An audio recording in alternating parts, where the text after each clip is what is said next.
The Handbook of Human Ownership, a manual for new tax farmers. Hey, seriously, congratulations on your new political post. If you're reading this, it means that you have ascended to the highest levels of government. So it's really, really important that you don't do or say anything stupid and screw things up for the rest of us. The first thing to remember is that you are a figurehead, about as relevant to the direction of the state as a hood ornament is to the direction of a car. But you are a very important distraction, the smiling face of the fist of power. So hold your nose, kiss the babies, and just think how good you would look on a stamp. A stamp. For mail. No, not email. Mail. Never mind, we'll explain later. Now, before we get into your media responsibilities, you must first understand the true history of political power, so you don't accidentally act on the naive idealism you are required to project to the general public. Human livestock, a history of tax farming. The reality of political power is very simple. Bad farmers own crops and livestock. Good farmers own human beings. This is not nearly as simple as it sounds, hence the need for this manual. The very first thing to remember is that you are a mammal, an animal. And like all animals, you want to maximize consumption while minimizing effort. By far the most effective way to do this is to take from other people, just as a farmer takes meat and milk from cows. In the dawn of history, this predation occurred in the most base manner through brute cannibalism.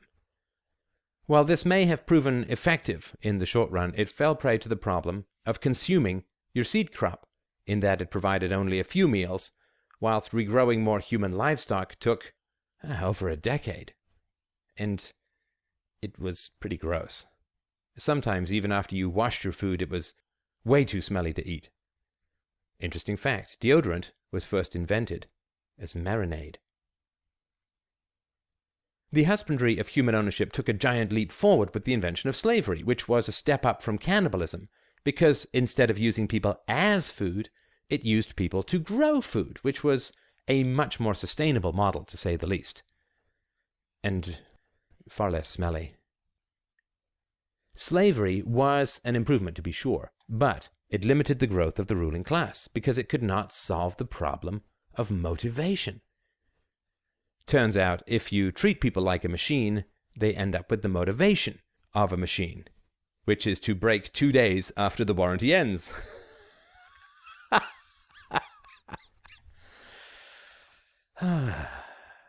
Anywho, the basic reality of human ownership is this. 1. You must first subdue the masses through force. 2. Then you maintain that subjugation through the psychological power of ethics. See, people think that ethics were invented to make people good, but that's like saying that chastity belts were invented to spread STDs. No.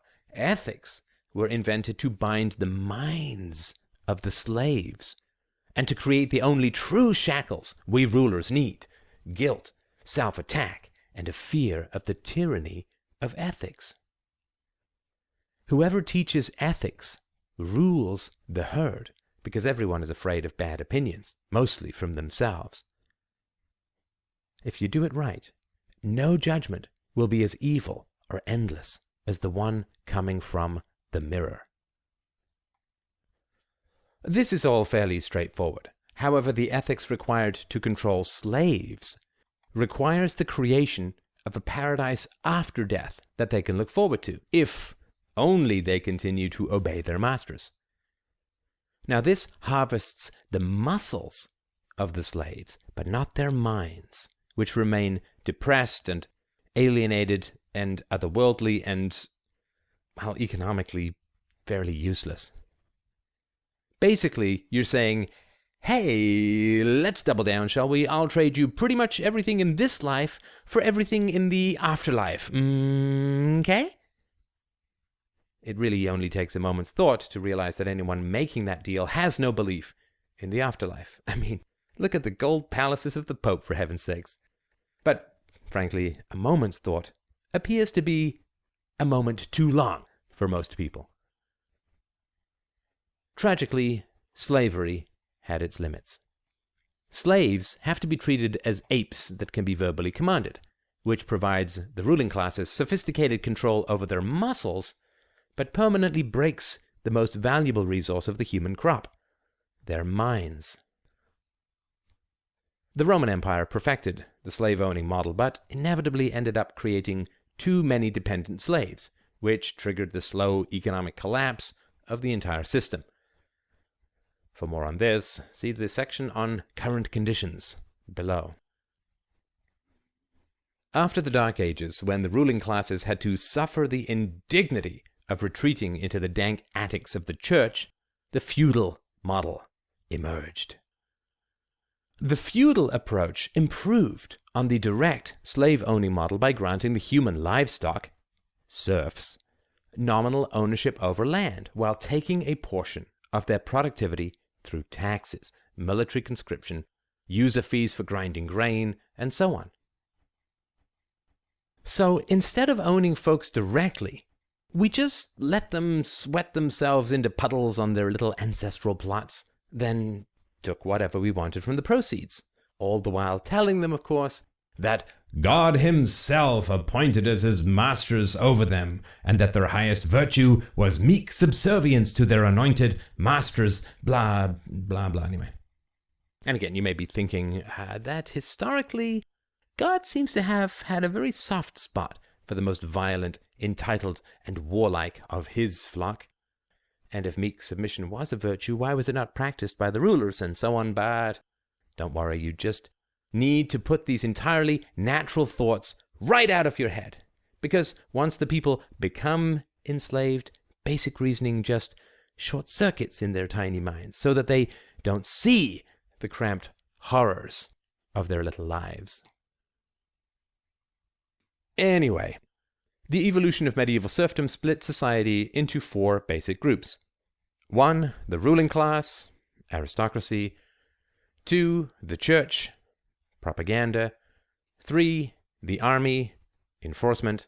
And 4, the serfs, livestock.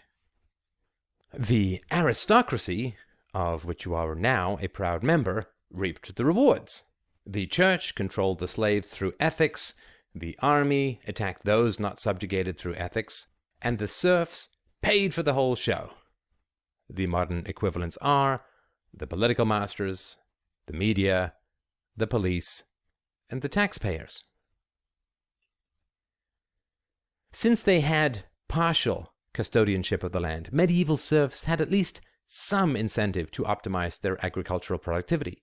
And so starting from about the 12th century, significant increases in farm production created the excess food required for the development of cities, the natural home of the ruling classes. The economic development of cities remained dependent upon the rediscovered Roman law, which was not a free market/private property legal system, and so economic productivity remained relatively stagnant, at least compared to the 18th century to the present.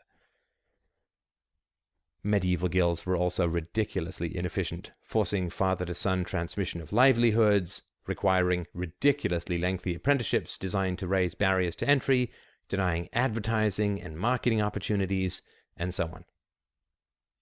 Furthermore, the Catholic Church had banned usury, or the lending of money for interest, which prevented investment in economic improvements. This was largely due to the fact that the church and the aristocracy it served did not want to pay interest on its debts.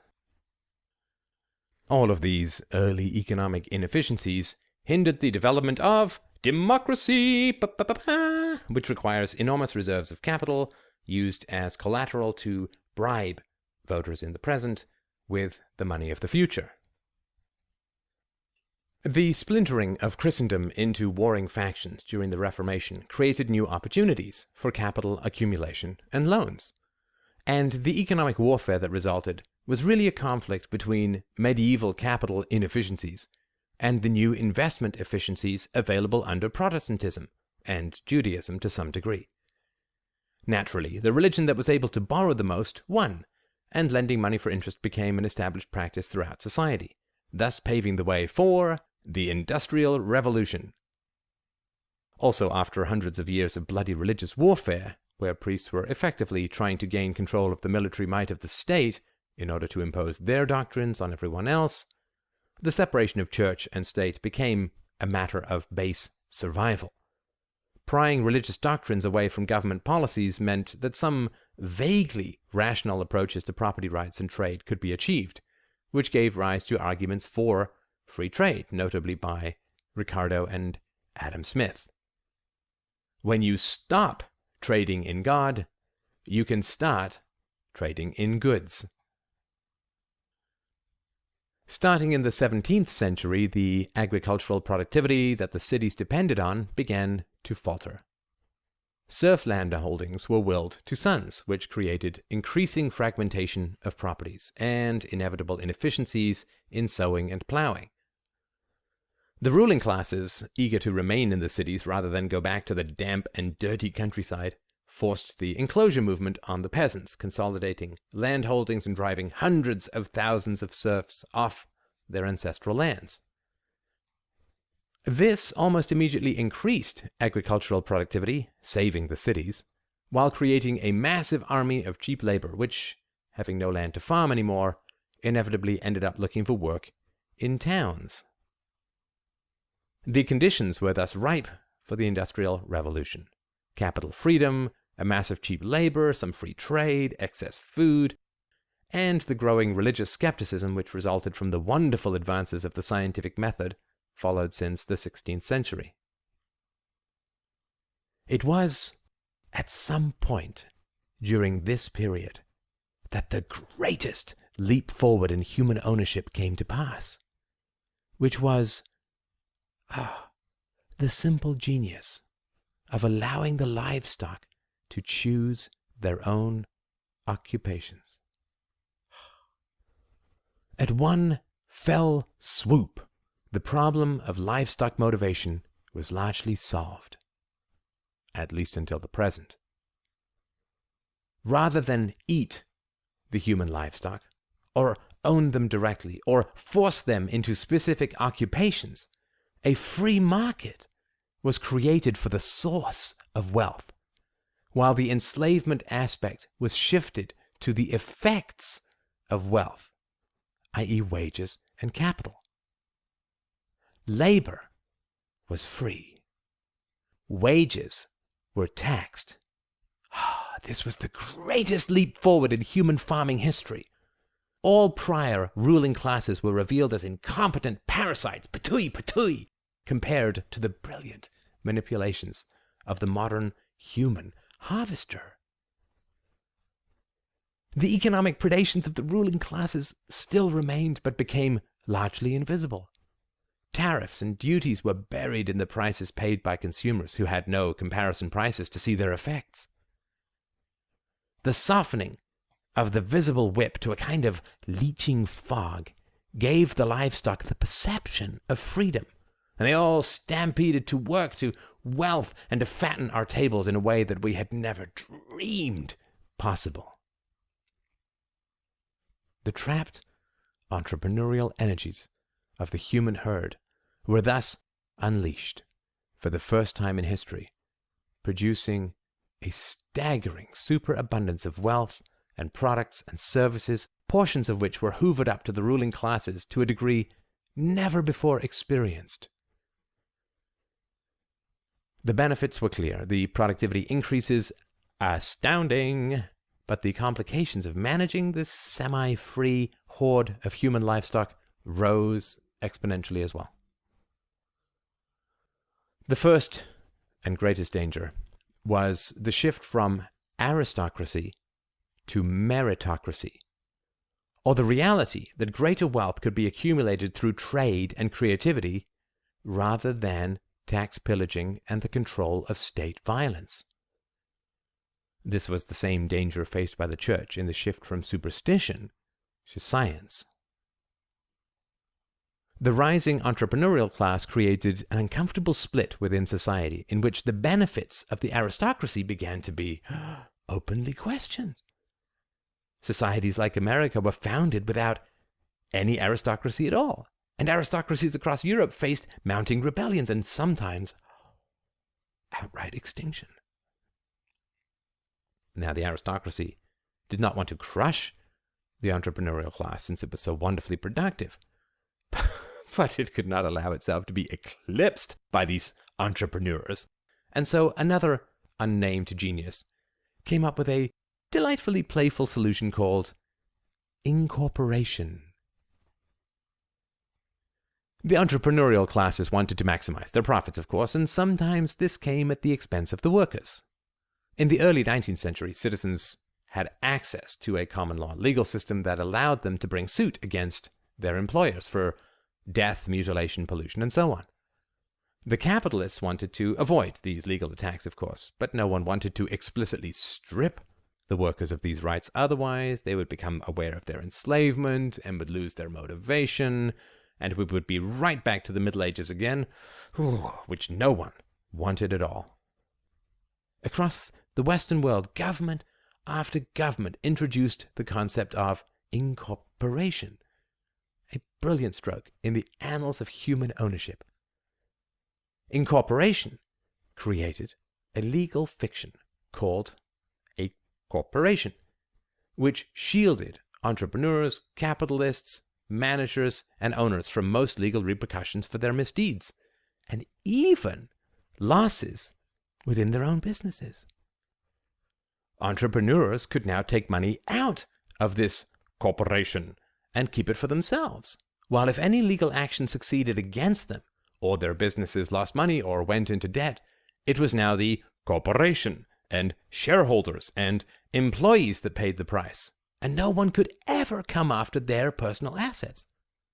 It was like a casino where you kept your winnings and strangers paid your losses. In return for extending this legal shield to the capitalists, our political class took a cut in the form of corporate taxes, most of which came from dividends and wages, of course.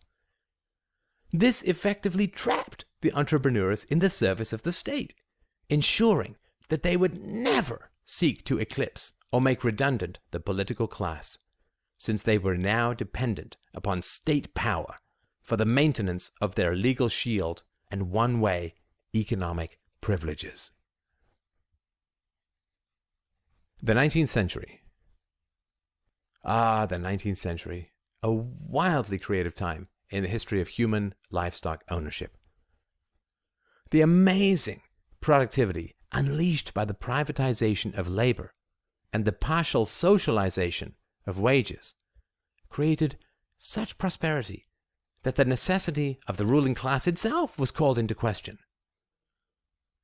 Furthermore, the increased education and economic initiatives of the working classes threatened the economic value of the managerial classes. The workers achieved almost complete literacy and possessed excellent work ethics, legal knowledge, and social networks, including the so-called friendly societies, which shielded the poor from destitution through any of life's many accidents. The supply of those able to manage thus increased, which drove down the price of management, which was not exactly welcomed by the existing capitalists. Now, the traditional solution to increased competition from the poor was to ban books and education, inflict religious guilt about materialism, or start a war, none of which were politically or economically advantageous at the time. Openly banning education for the children of the poor would have reintroduced the, "Oh my God, I'm a total slave," demotivation problem. Religious belief was waning, while war would have destroyed all the new capital that the ruling and entrepreneurial classes were enjoying. And a brilliant stroke. The ruling classes and the church conspired to create a false educational, quote, emergency. In conjunction with a large number of resentful and underperforming teachers, public school education was introduced with the stated goal of improving the skills, abilities, and intelligence of the poor. Naturally, the true goal was the exact opposite. Rather than focusing on practical, economic, and entrepreneurial knowledge, government schools quickly shifted the educational focus towards patriotic history, rote memorization and recitation, Latin and Greek, and an almost endless plethora of other useless and boring trivia. This was the sports equivalent of forcing your competition to take naps instead of training, resulting in a truly delightful absence of competition for medals. Government schools created dull, resentful drones, only fit for taking orders, so the threat to the managerial class was averted. All this started in Prussia, which was medieval, mystical, and militaristic, which should have been something of a clue for everyone. But, again, thought hurts, apparently. One of the 4 pillars of the human farm, the church, faced mounting challenges in the 19th century, as the increased secularism of the Industrial Revolution and the growth in the empirical value of the scientific method undermined the superstitious terrors of the Middle Ages. Sensing that the power of their God was on the decline, the clergy began casting about for a new home. Their expertise was in sophistic ethics, remember, rather than political power. And so they came up with a wonderful idea that allowed them to bring their brilliant historical lies into politics, but without having to enter into the sordid knuckle fights of base democratic electioneering. In a word, socialism. Socialism, or communism as it is sometimes called, is merely a secular religion where the state becomes a god. It has its good and evil, its creation myths, its eventual heaven where the state withers away, its ruling class of ethical liars, and so on. It's Priestess Plato, you get the picture. Suddenly, instead of heaven existing in the afterlife, it was promised in this life, as soon as government programs succeeded.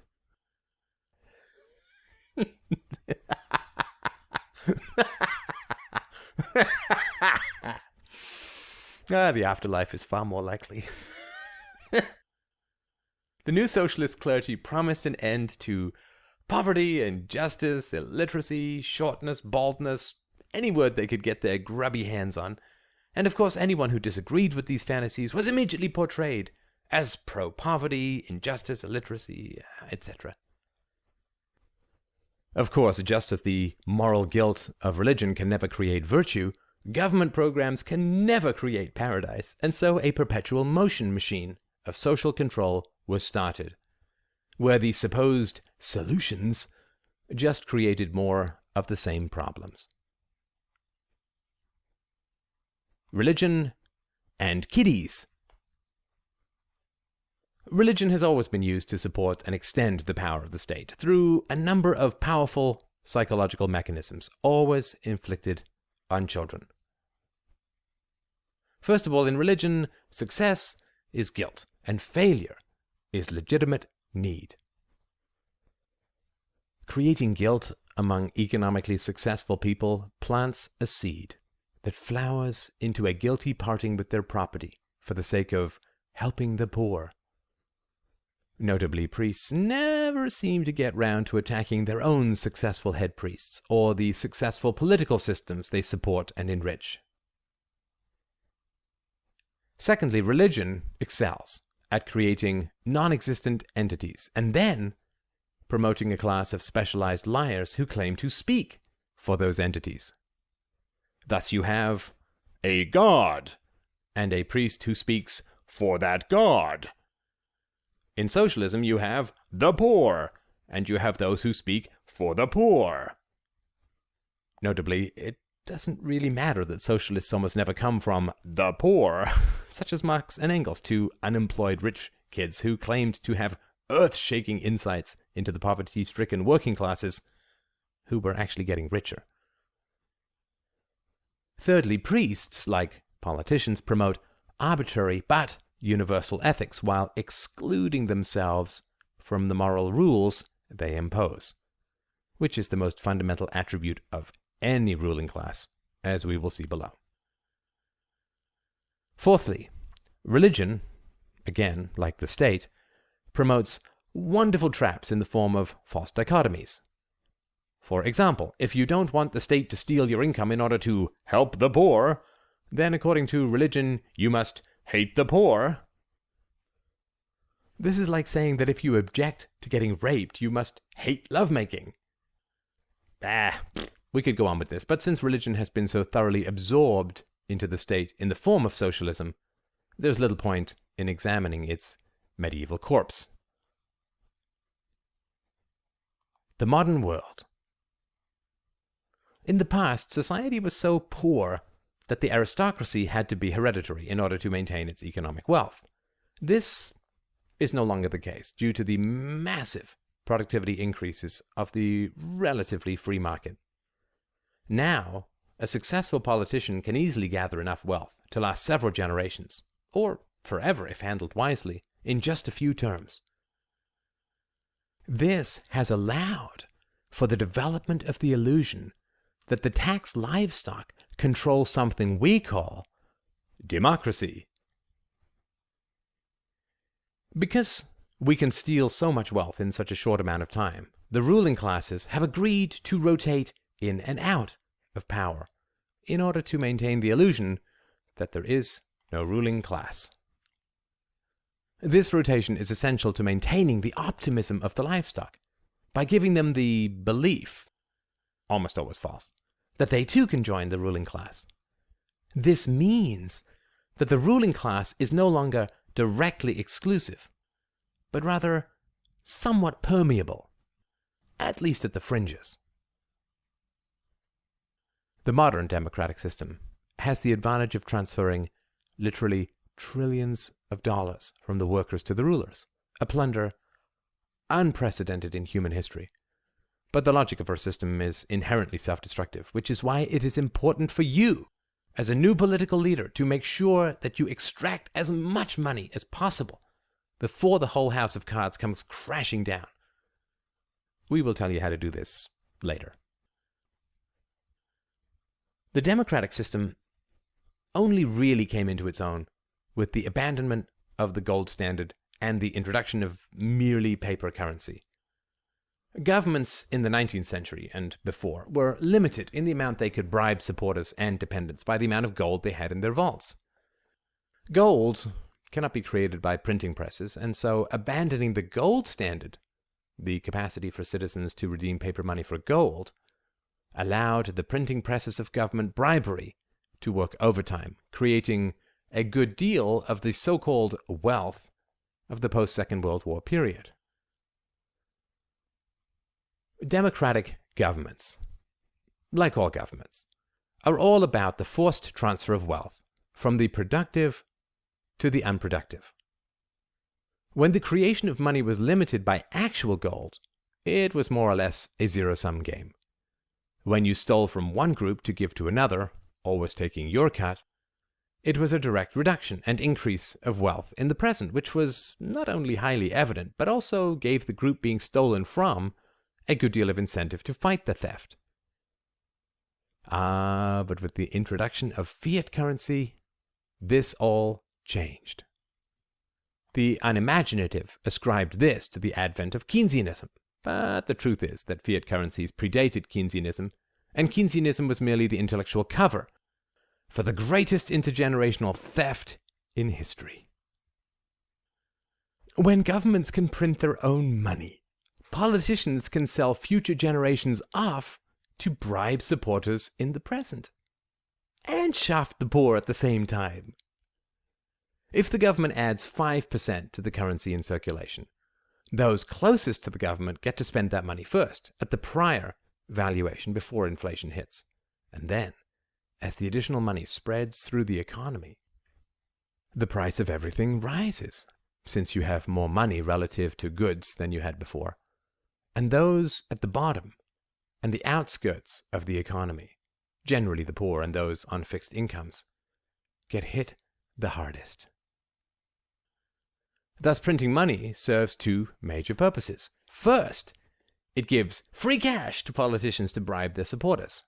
Second, it creates and exacerbates poverty on the outskirts of the economy, thus giving an excuse for politicians to raise taxes, create more government programs, and thus more supporters and dependents, and print more money, thus closing the circle. That's good. Fiat currency also allows for luxurious indulgences in social engineering. You can create wars on everything, since war is the health of the state, just as the state is the health of war.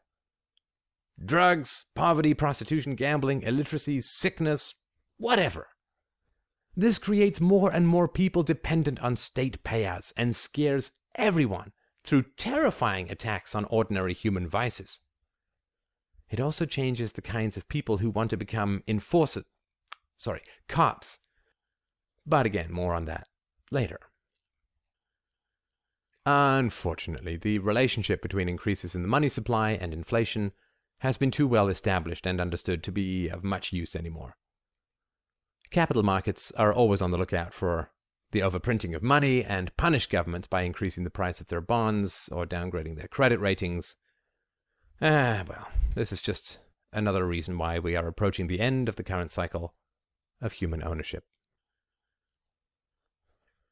The second trick that governments can use to bribe those around them is to refrain from pumping money directly into the economy, but rather to create imaginary money and use it to buy their own government bonds. All this does is push the liability of the repayment of bonds, both interest and principal, into the future. It's a mere accounting trick, like just about everything else the government does, but fools more than enough people to keep the game going just a little bit longer. Democracy and bribery. Oh, but I repeat myself. Every politician must promise, say, $3 in benefits for every dollar taken in taxes. This is utterly impossible, of course, since the government has no money of its own and is ridiculously inefficient at everything it tries. So it is only through borrowing or printing money that politicians are able to bribe voters into imagining that the government produces wealth. The introduction of fiat currency in the modern banking system, protected by government-controlled cartels, as well as the legal shield called the corporation, has been a godsend to modern politicians, since it allows the costs of present-day bribery to be pushed off decades or even generations into the future. This has been a complete no-brainer for everyone involved. Free bribe money paid for by strangers who haven't even been born yet is a temptation too lucrative and consequence-free to even imagine resisting. Technically, democracy is a money-drug addiction that wages war on drugs far less addictive and destructive. This is the end. Doo-doo-doo. Unfortunately, and you will see this as an inevitable pattern of the ruling class's use of violence, this unsustainable system is nearing the end of its current cycle. The problem is that the consequences of these inevitable national debts are producing medieval conditions once again.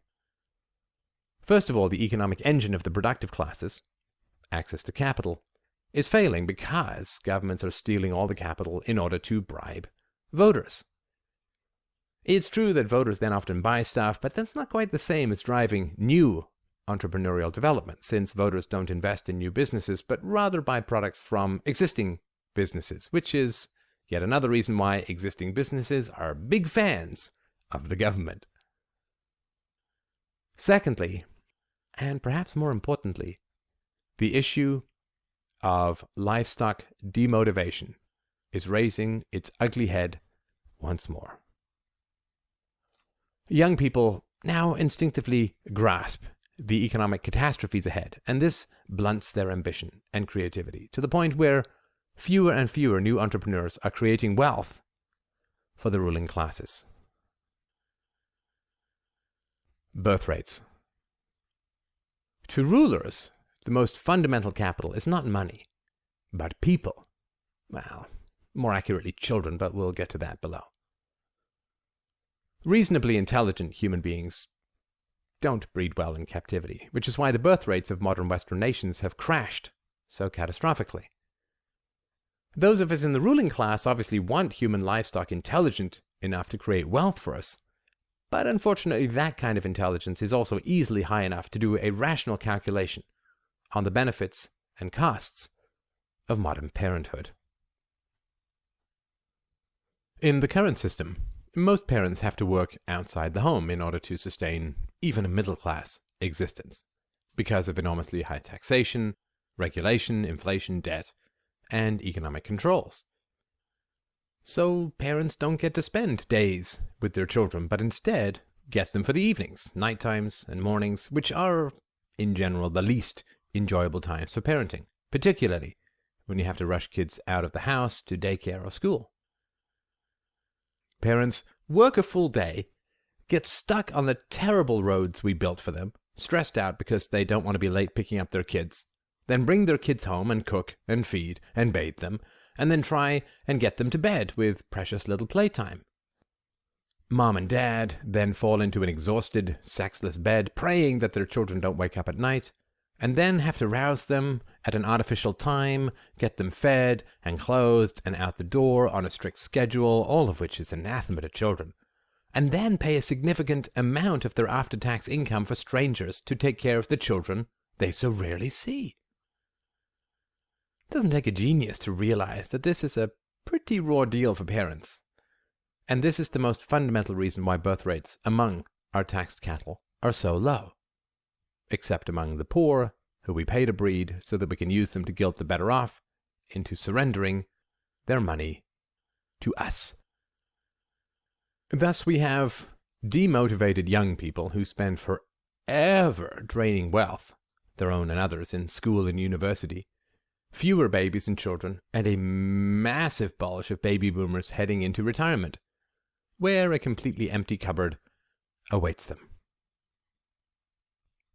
Citizens can easily understand how impossible this all is, but they shy away from confronting it or demanding that we change it, or even admitting it, because they're all so guilty at having accepted bribes their whole life. And because parents so rarely want to admit to their kids that they have royally screwed them out of a future and sold them off to strangers for cut-rate park admissions, these aging citizens need the next generation to pay for their own retirement, but are leaving them with a cratered economy, growing state power, and massive national debts. And so to admit guilt would mean, at any reasonable moral level, withdrawing their demands for retirement funding. If a man steals a woman's car, any real apology requires that he give it back.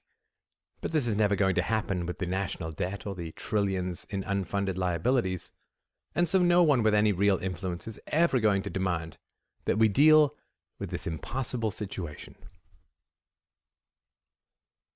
Democracy is all about the guilty and shameful pillaging of the helpless and unborn.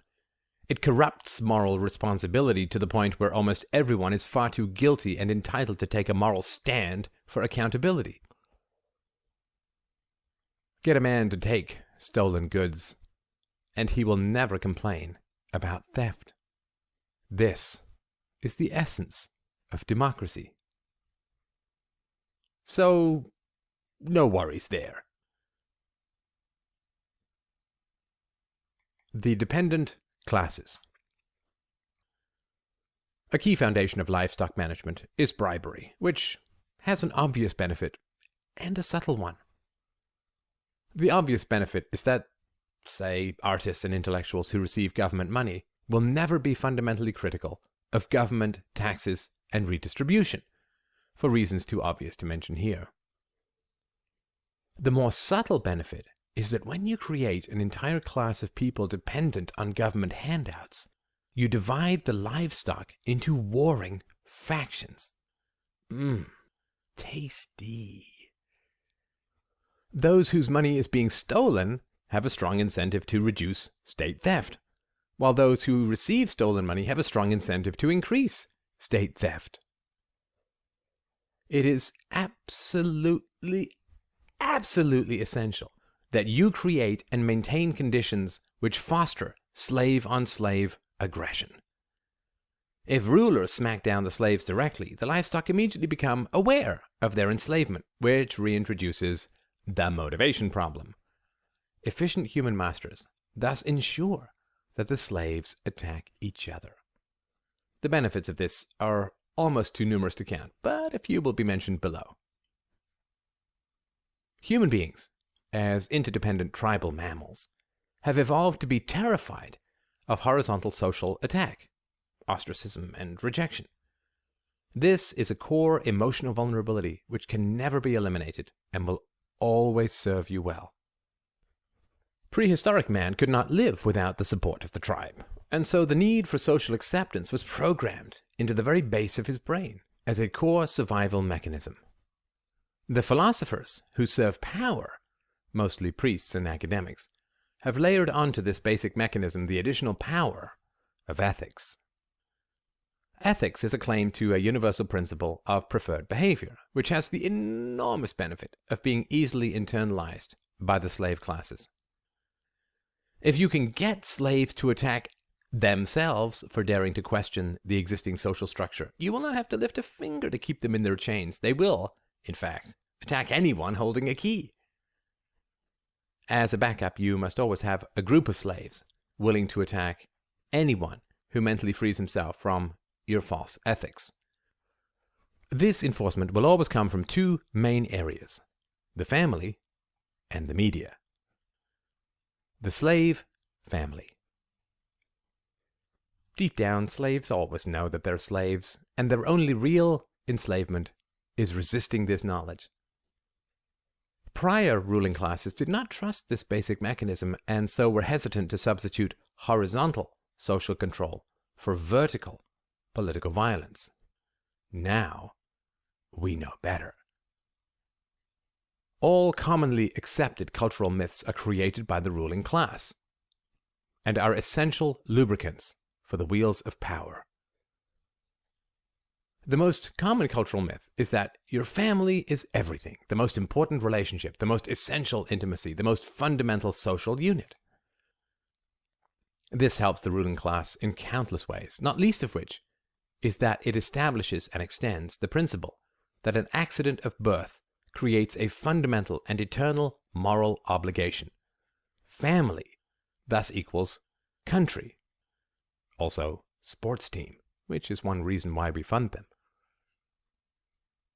Once you have enslaved one generation, most parents will almost inevitably resist the freedom of the next generation out of guilt and shame about their own surrender. We tell people to stay close to their families because their families will so often attack them for even thinking about leaving the cages of collective history. Let's look at the sequence.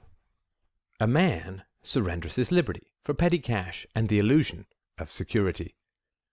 He then becomes a father. His son questions his father's moral courage and integrity, and the father then attacks the son, chaining them in a cage they both rot in. For this cycle to be maintained, we must forever tell the son that his family is the most important thing in the world, more important than reason, evidence, truth, integrity, morality, you name it. He believes us, and if his family is not committed to his freedom, we, and they, will own him forever. This is the basic deal we offer to parents, just like priests. Give us your kids, and we'll teach them to honor and obey you no matter what, so you don't actually have to be a good person and earn their respect. True, not all parents take this unholy deal, but we just get the media to mock the homeschooled kids, and all is well. Furthermore, given the billions of people ensnared in the dependent classes the world over, it is a near certainty that at least one or more close family members will be dependent upon the existing system, and will then violently attack anyone who questions the morality and practicality of predatory democracy. Want to privatize education? Say hi to your teacher, Aunt Mamie, and let the fun begin. The media. A few people, however, will retain the strength to emerge from the slave class, and, particularly given the communications opportunities of the internet, may start broadcasting their message to a wider audience. In which case, it's important to pull the emergency backup attack switch called the mainstream media. How do you create slave-on-slave violence through the mainstream media? Again, subtlety and trust in the inevitability of human psychology is the key. First of all, you must never directly censor and control the media, or its inhabitants may rebel against your authority and reveal your naked aggression. Once the knowledge of slavery becomes inescapable, society inevitably and immediately collapses, and hiding this knowledge is the entire art and science of human ownership. Thus, you need to create a slow and increasing economic dependence in the media, rather than arresting and imprisoning its members. You do this by making reporters more and more dependent upon information from the government. It is much, much cheaper to simply rewrite a government press release than it is to spend weeks or months going undercover, interviewing subjects, verifying sources, and exposing yourself to legal complications in order to break a story outside the normal channels of communication. Furthermore, as state power grows, more and more people become more and more interested in what the government says and does, since they are investors or business people whose fortunes rise and fall on the whims of the ruling class. This process can be a little risky at first, but you only need a decade or two in order for it to become almost universal and irreversible. Remember, it takes a pretty empty person to rewrite government press releases for a living, and fairly delusionary managers to pretend that they are not the mere amplifiers of the whispers of power. Once these managers assume their positions, they will inevitably reject any energetic truth seekers and instinctively seek out and employ other empty rewriters of state edicts. The collective delusion that they're still producing news becomes progressively stronger, to the point where they will rail against and attack anyone who actually tries to publish something that is true, particularly if it threatens the government contacts who supply their disinformation.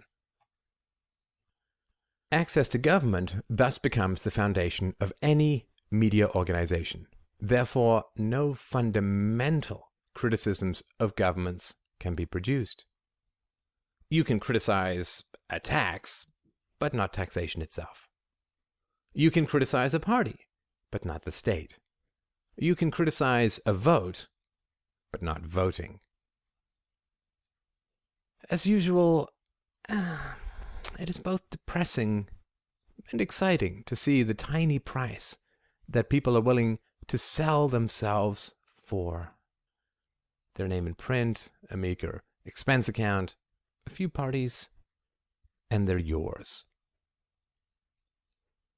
The physical abuse required to keep the sheep in line is doled out by the police. The verbal abuse, doled out by the media.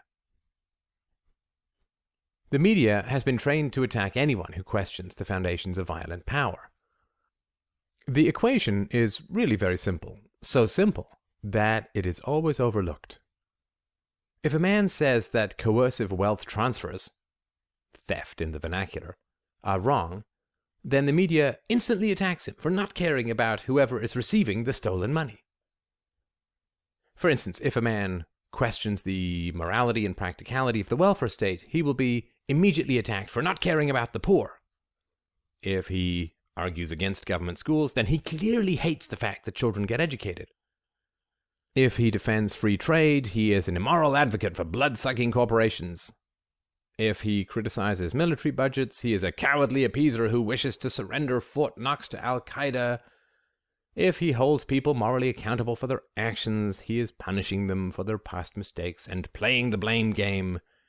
If he refuses to forgive unrepentant wrongdoers, he is nursing a grudge, and so on. If he argues that adult relationships are voluntary, then he is viciously anti-community. If he says that abuse should not be tolerated in relationships, then he is an intolerant absolutist bent on destroying all relationships. And this list can go on and on and on, and Lord knows it does every day, but you get the point.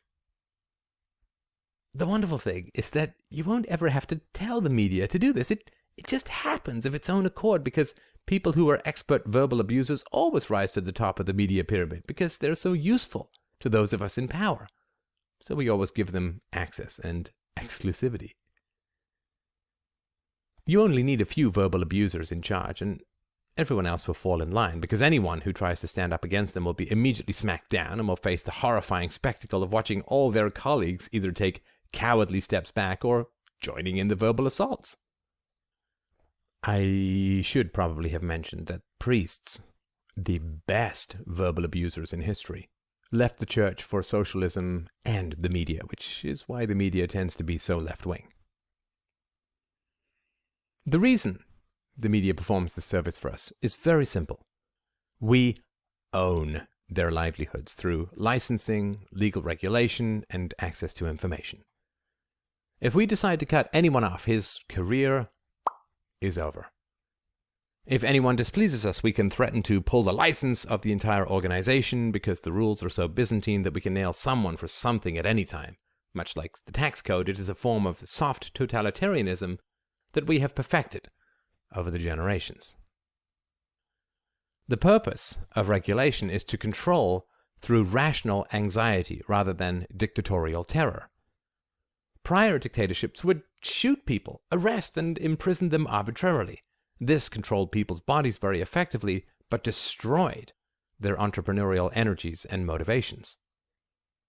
It is far more effective to regulate and license and tax, and this is true for all industries, because potential dissidents then face their own foggy walls of vague anxiety, in which they will not face arrest and imprisonment, but rather lengthy legal complications, which they may eventually win, but which drain much of the joy out of living while they go on month after month, year after year. This is true for public sector unions as well. We don't make it illegal for a manager to fire a unionized employee because that would expose the system for the economic joke that it is. We just make it really, really lengthy and complicated and emotionally draining and confrontational and exhausting. That is the true perfection of soft totalitarianism. People will surrender to anxiety and still vaguely feel free. If you terrorize them directly, they tend to just collapse intellectually and emotionally. If the media were directly owned by the government, the propaganda would be clear. The indirect ownership of licensing and access to information is far more effective and powerful because it maintains the veneer of independence and critical thinking. Remember, this form of indirect ownership is the essence of modern democratic tax farming. It is a central truism of human nature that people always attack what they avoid. If a reporter imagines that he is some sort of free-thinking iconoclast, he is in complete denial about the reality of his enslavement. This denial always manifests itself in hysterical attacks against anyone who dares to point it out, or who actually is a freethinker. To sum up, if we attack the slaves, we lose. If the slaves attack each other, which is so easy to orchestrate, we win. At least for a time.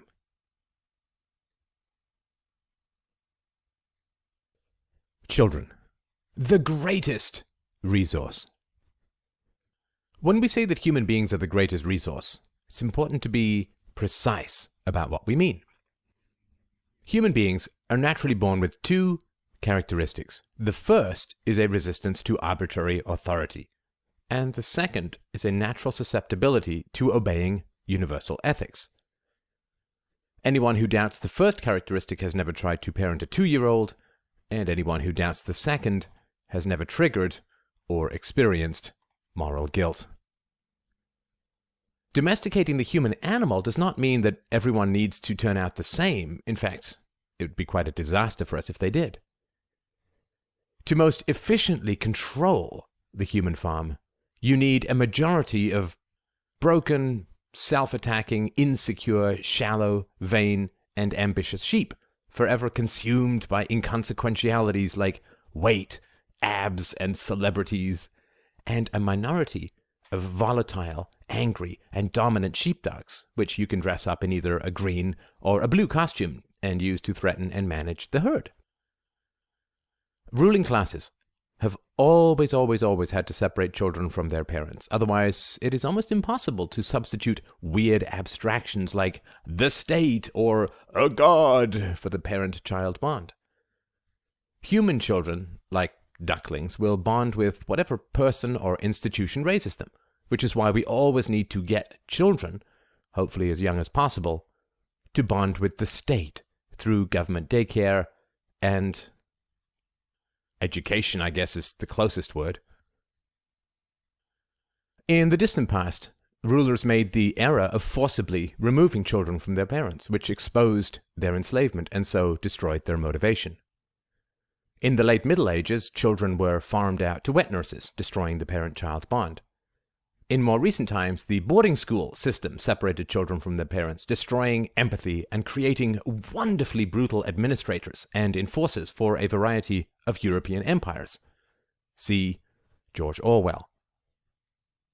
In our constant quest to perfect human ownership, we have found a far better way to break these family bonds and substitute allegiance to ourselves in the form of patriotism and/or religiosity. It's one of these beautiful win-win situations that come along so rarely. Listen, first, we raised taxes to the point where it became very difficult to maintain a reasonable lifestyle if one parent stayed home with the children. We also funded feminist groups to the tune of billions of dollars, one of the greatest investments we ever made, to encourage women to abandon their children and enter the workforce. Not only did this help break the parent-child bond, but it also moved women's labor from non-taxable to taxable, a delightful coincidence of self-interest and practicality for us. With both parents working, all we had to do was create a few scares about the quality of childcare, allowing us to move in to control and regulate that industry, remaking it to serve us best. In some countries, like the United States, children are effectively removed from parental care by the state within a few weeks or months after birth. In other countries, parents receive direct subsidies to stay at home, which is quite funny when you think about it. And there is precious little room for humor in much of this. We take money by force from the parents, keep a large portion for ourselves, use another portion to run up debts that their children will somehow have to pay off, and then dribble a few pennies down to the mother, who then feels that we are somehow doing her a great favor by allowing her to stay at home.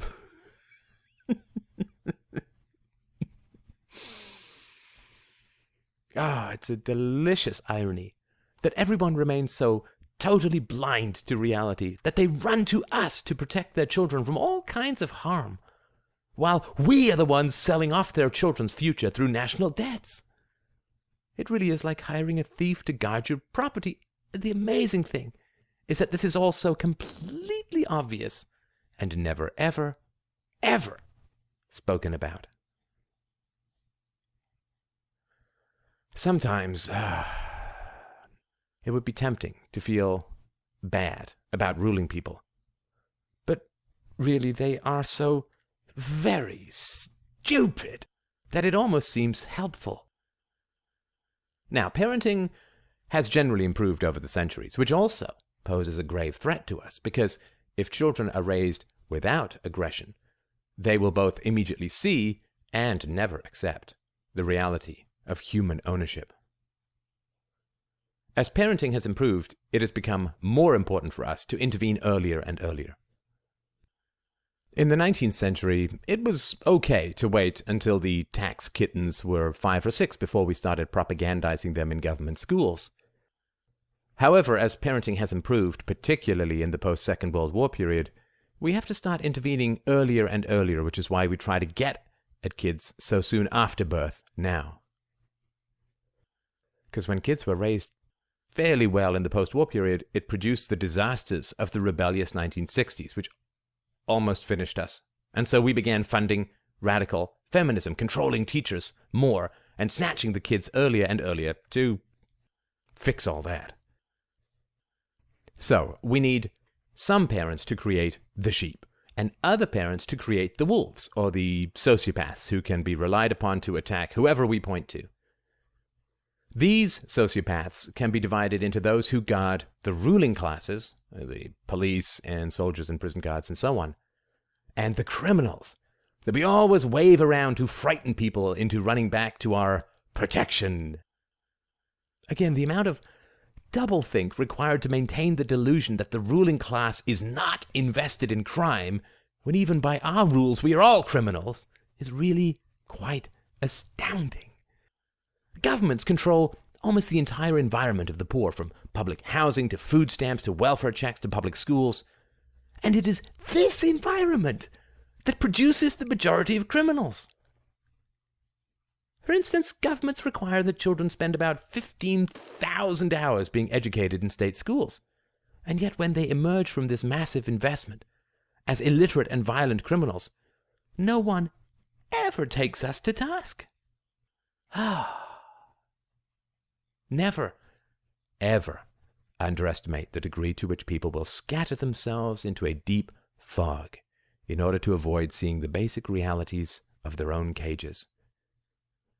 The strongest lock on the prison is always avoidance, not force. Never Never Land. Imagine a world in which almost all children were raised peacefully. There would be no criminals, no police, no soldiers, no politicians, or others with a bottomless lust for power. No bullying in the workplace, no white-collar predations on the general wealth, no assault, no rape, no murder, no theft, no drug abuse, no smoking, no alcoholism, no eating disorders, no pedophilia, far fewer mental and physical health issues, very little divorce, promiscuity, or infidelity, since all of these dysfunctions can be directly traced back to early childhood traumas. What need would such a world have for rulers? That is the world we can never allow to come into existence. Anything we can do to traumatize children serves the hierarchical violence of our power. Getting kids into daycare is a great start, since daycare makes children continually ill, exposes them to the wild aggressions of dozens of other children, destroys the one-on-one time that children need for bonding and emotional maturity. Daycare kids remain insecure, unbonded with a consistent caregiver, since teacher turnover is so high, and end up inevitably placing more emphasis on peer relationships than they do on adult caregiver relationships, including their parents. These peer relationships among kids inevitably devolve to the lowest common denominator, with bullies and manipulators and the physically attractive rising to the top, and the sensitive and intelligent and empathetic hiding under tables. Children quickly perceive that adult attention is almost always negative. In other words, that they themselves are negative, serving only to increase the stress of their caregivers.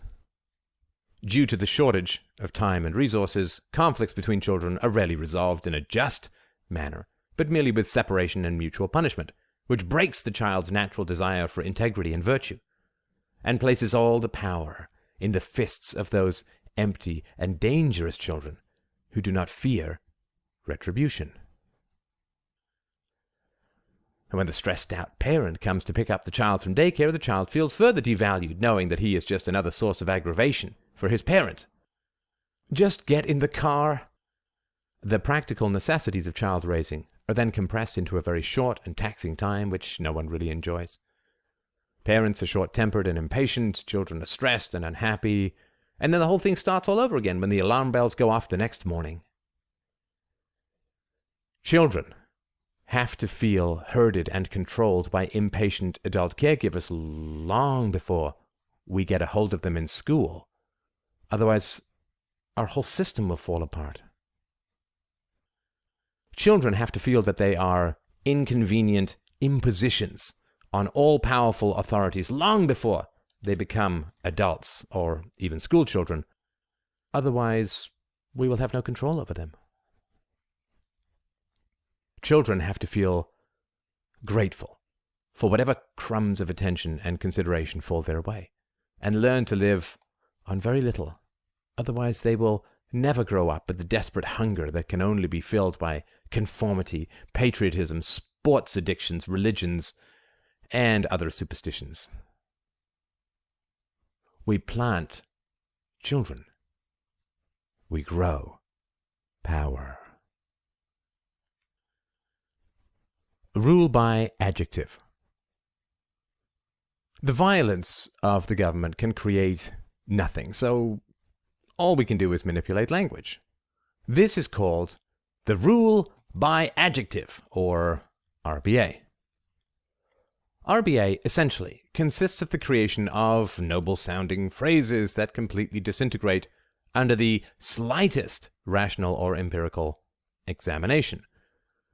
The goal is to use wording that sounds like the tagline of a B-grade action movie, but with flags. A few examples we are particularly proud of. Building a bridge to the 21st century. Insert country here has a date with destiny. No dream is beyond our reach. We are one people bound together by a common set of ideas. Let's celebrate our diversity. In crafting political language, it's essential to play upon personal relationships and pretend that the farmers and the sheep are all one big happy family, and that anyone who expresses skepticism or disagreements is not a team player, and does not want to achieve anything noble or great or good or unselfish. For example, excuse me. There may be naysayers among us who say that we cannot achieve these great things together, but I say that history will prove them wrong, that the spirit of creativity and unity still lives within our people, and that the final chapter of our civilization has yet to be written. Notice that no substantial criticism is ever addressed. Rather, sly slander is continually layered over the objection until whoever objects is just kind of disliked. This trick is continually reinforced in movies, where all the bad guys are unlikable and all the good guys likable, which, as anyone who has ever read Socrates knows, is almost always the complete opposite of the truth. Now that you have achieved the summit of political power, it is also essential that you project calm, confidence, serenity, and all the other characteristics that are completely inappropriate to the imminent disasters awaiting the tax cattle. The way you do this is very easy. Know that you will now be taken care of for the rest of your life. And your children will never have to work, and their children will never have to work, and you will never face any significant legal problems or disciplinary action or face arrest for anything you have done, even if it means starting unjust wars, murdering people by the hundreds of thousands, imprisoning non-criminals by the millions, running up trillions in debt, authorizing torture, you name it. It's okay. Consequences are for sheep, not farmers. A citizen cannot be caught speeding without consequences, but you're above all that now, no matter what hells you unleash on the world. People want political power because they want something for nothing, and they want to escape the consequences of their evil actions. We want to assure you that you have now fully achieved these goals. You will never have to worry about losing your house, your job, your money, your freedom. And with this kind of immunity from political, legal, and economic reality, you can project all the serene confidence of a sea captain being helicoptered to safety while his ship slowly sinks. We can also guarantee you that you will never face any tough questions from the media. Anyone who gets to interview you will be so thrilled at the opportunity and so excited to be advancing his career that he will only lob you softball setups. It's true that a single question might be asked, such as, "Do you think that X was a mistake?" But we can assure you, with perfect equanimity, that whatever you answer will be accepted, and no follow-up questions will be asked. You will always have the final say, and if anyone does dare to ask you a follow-up question, all you have to do is act mildly irritated and insist that you have already answered that question. If anyone persists, not to worry, his career will be over, because about 10,000 empty-headed pundits will take to the airwaves, claiming to be shocked and appalled at the way that you were browbeaten and harangued and demanding to know what your problem is and who you think you are, and so on. We know, it sounds implausible, but it's a guaranteed fix every single time. It's as predictable as hungry dogs chasing a dead rabbit on a string. Ethics. There are two kinds of ethics that you need to be aware of. It's very likely that you're already aware of them since you are where you are, but it's worth going over them one more time.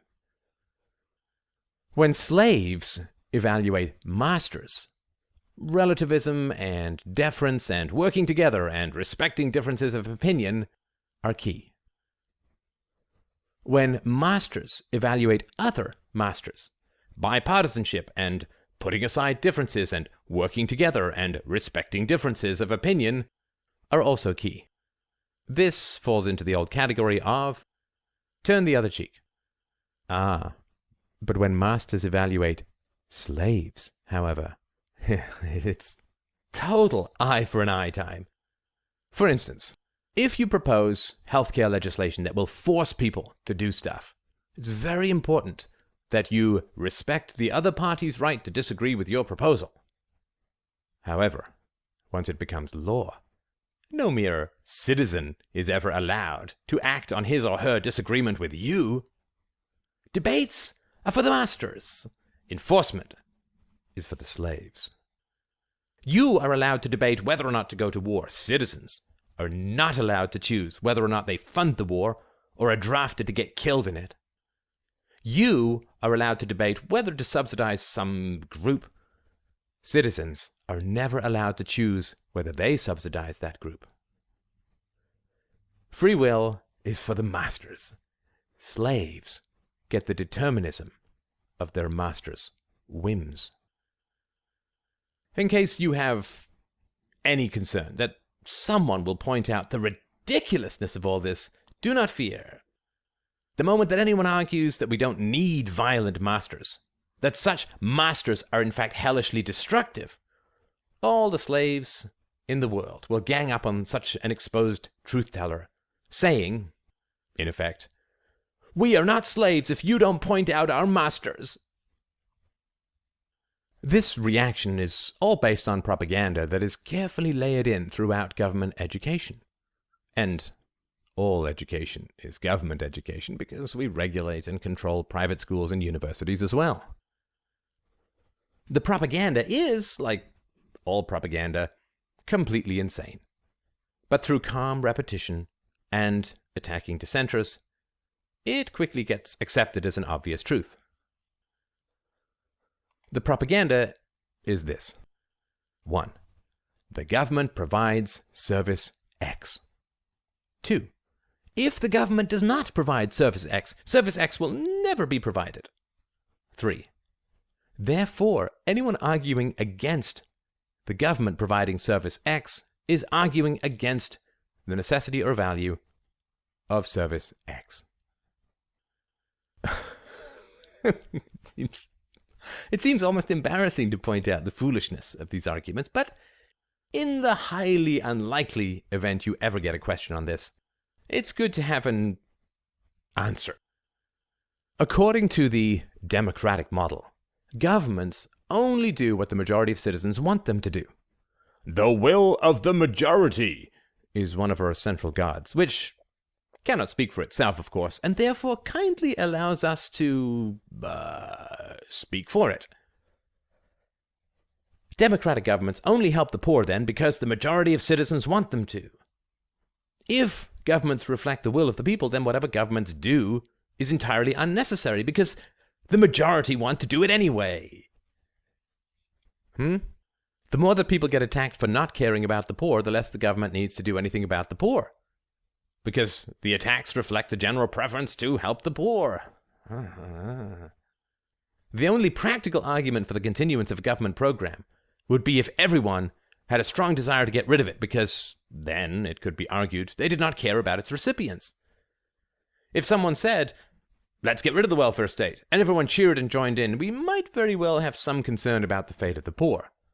The fact that everyone defends the welfare state means that the poor will be perfectly well taken care of in a free society. God almighty, the weariness of these ridiculous arguments. I'll tell you, we do sometimes wish that people would become just a little bit smarter, so that we could all eventually become free, but we are as trapped by the livestock's illusions as they are. Exploitation. Alrighty, there are two classes of parasites on the productive classes, the poor and the political. In the old days, Marxists used to blather on about the exploitation of the poor by capitalists, which was utter nonsense. When the capitalists were exploiting the workers in the mid-19th century, their real wages doubled. We democratic masters have had our real claws on them for the past 40 years, and real wages have not only stagnated and fallen, but educational standards have collapsed, incarceration rates have skyrocketed, living conditions have deteriorated, and the remaining social services we provide, bribes, are all going to collapse because we have sold everyone off piecemeal under the guise of national debt. Because the real term, serfdom, is just too accurate to be accepted. The old-style capitalists exploited the poor by paying them ever higher wages. We exploit them by selling both them and their kids to whoever will shove a thin dime in our direction, dropping a penny into the hollow plates of the poor, keeping 8 cents for ourselves, and using the last penny as collateral to borrow 10 more. But the merchant class is very useful to us in more ways than as tax cattle, tax collectors, and productive livestock. They also shield us from popular anger at the inevitable results of our predations. When we pay ourselves with the monopoly money, literally, of their futures, prices go up. Who does the public get angry at? Us? Get real. We don't teach them a damn thing about real economics. No, they get angry at the checkout girl at the local convenience store for high prices. And, of course, we always promise to investigate the source of such shocking inflation. It's pretty easy to pretend to investigate a mirror. The strange thing as well is that, we educate their kids. And then they expect these lost souls to be somehow objective about us. Imagine if a kid went to a school run by a government post office. Would you expect him to learn any form of critical thinking about the post office?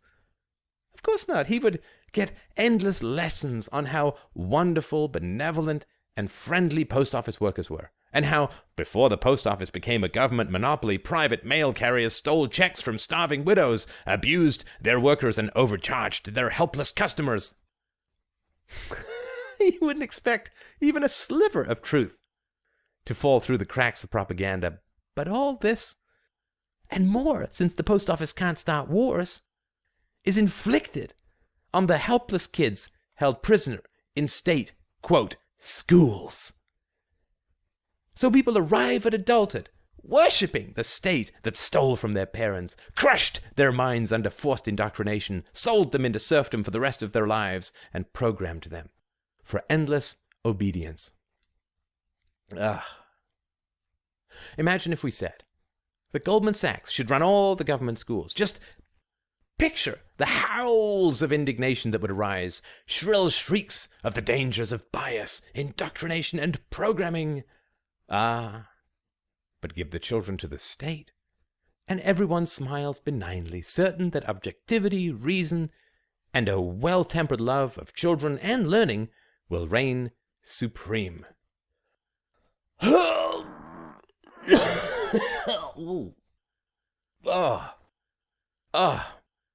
It does turn the stomach so at times. Everyone knows that teachers don't give even half a rat's ass about the kids, and the test is so pitifully easy that everyone knows what it is. Just remind the teachers that kids don't benefit from having over 2 months off in the summer, and it's hell for parents as well, of course, and cite the statistics about how well kids do when they're in school year-round, and don't forget everything over the summer. How will the teachers react? To ask the question is to answer it. Childhood does not equal personhood. The key to tyranny is to treat kids as somewhere between pets and hobos. If a child never thinks of himself as a full person, he will never aspire to be more than a citizen, i.e. to be owned and sold and ordered around. People take pride in being citizens, which is completely mad, since citizenship means that they have been granted the right to work and travel and live, which are all supposed to be inalienable anyway. For example, imagine, as Murray Rothbard once wrote, that the government should take over magazines and books and limit readership by local geography and hire, fire, and control all writers, editors, and reporters, and force people to pay for them even if they never read them.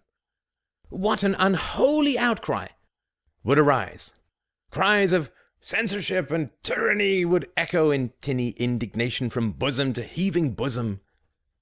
But inflict far worse controls on children, force them into local schools, control all the teachers and curriculum, even for, quote, private schools. And not only are the voices of protest silent, but are only raised against anyone who dares to suggest that the free minds of helpless children are far more important than the recreational reading tastes of adults. You'll get a kick out of this one too. Okay, use government power to force everyone to pay for the indoctrination of children. Force the kids to sit in dusty, still rows, barely allowed to blink, and then drug the living crap out of them if they get bored and restless, and keep them trapped there year after year. And then tell them that their masters won the war that set them free against National Socialism and communism. I mean, can you imagine seriously telling children stuck in an entirely communist environment, public schools, that communism is the enemy?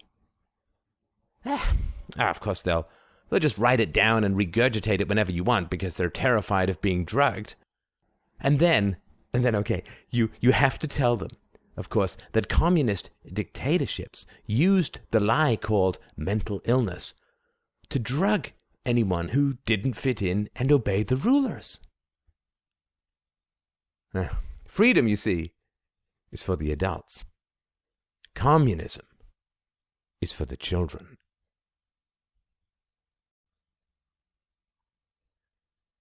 Science.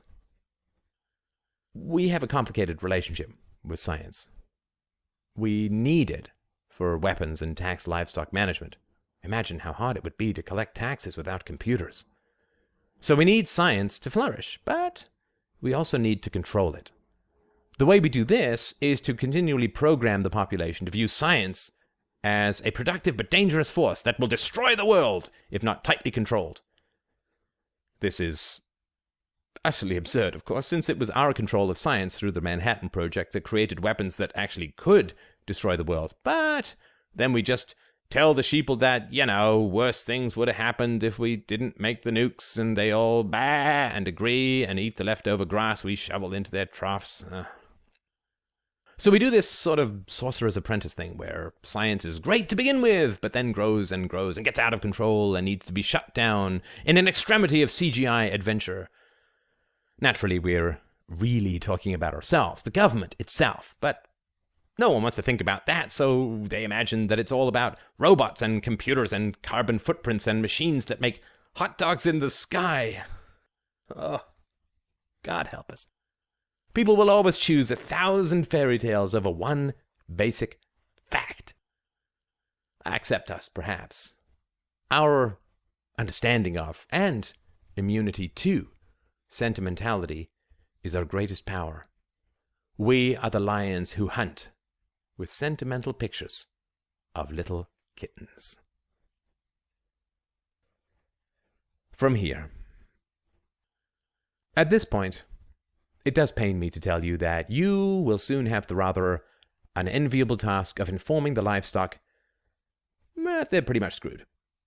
There is no way in God's green earth that our system will last even another few years, which means that you will have to dust off and start playing the good old sacrifice violin. Now, this traditional instrument may sound screechy and ridiculous to your ears, but trust us, just keep playing and everyone will dance in a line for you. Just tell them that big hardships are coming, that we as a nation are being tested, and that we all need to pull together and shoulder our common burdens and look out for the most vulnerable among us, and that to achieve a new dawn, sacrifices need to be made, and hint strongly that bad forces outside your control or before your time have robbed the people and will be held accountable, but that we all need to look to the future and remember that we as a people can do anything we set our minds and wills to, and we defeated the prior tyrannies, etc. For some reason, people always seem to take a dark, masochistic delight in struggling through trying times where they all have to pull together and make sacrifices and strive to achieve the best in tragic times and so on. Probably boredom and self-contempt for their own hypocrisy, but who knows and who cares? The important thing is that government schools and all the endless lies about past wars and depressions, that the best in people comes out in the worst of times and so on, have all programmed citizens to react with dark and lascivious glee when we demand that they spend a generation eating shit for our mistakes. Of course, people love to punish themselves for their own hypocrisies and various other sins, and Lord knows the average state-sucking slut voter has had more than enough to feel guilty about trying to wheedle something for nothing out of the government, the future, their own children, for heaven's sakes. So when sacrifice is called for, most people feel secretly relieved, since all these trials, tribulations, and common burdens effectively squelch any substantial social, economic, or political criticisms. Pull together unleashes the most savage social censorship imaginable. During the coming time of crisis, if the young people justly point fingers at the greed and hypocrisy of their elders, they will be sternly told that we all have to pull together. There's no point playing the blame game now. If the young point out that they were never allowed such a mealy-mouthed avoidance strategy when they were growing up, they will be told that they are quibbling and refusing to let go of the past, and so on.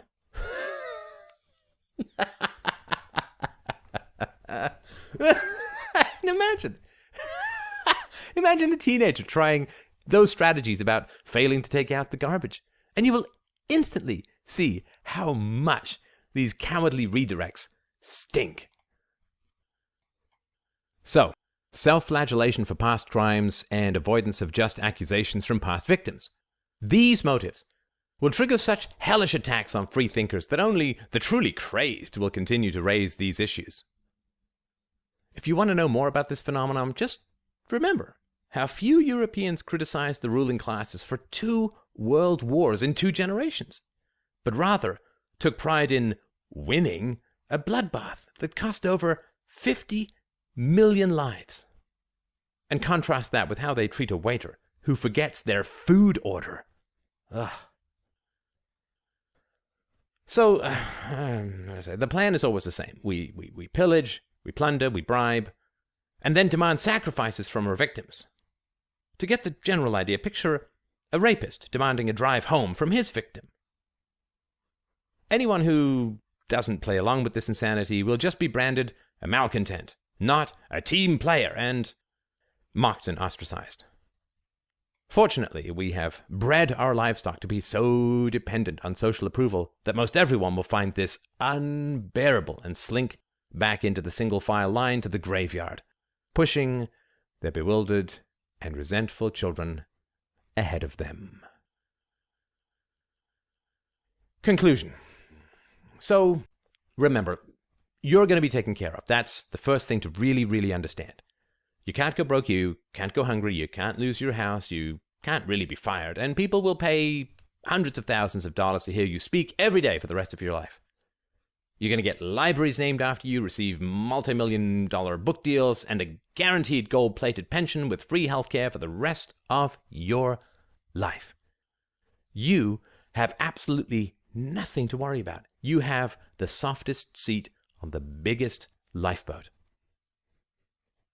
This is, to a large degree, the source of your weird confidence, which separates you from the herd and which they imagine is why you are their leader. The reality is that they have endless worries that you don't have. So you can just join us, floating above the petty fears of the masses, serene and secure, like the ancient gods we have always been. So go out among the crowds and make pretty noises with your velvet throat. Distract these fools with your eloquence while we finish pillaging their pockets. Empty out the remainder of your soul driving the sheeple off a cliff. It may haunt the remnants of your integrity, but don't worry. We do still have that stamp, just waiting for your smiling face.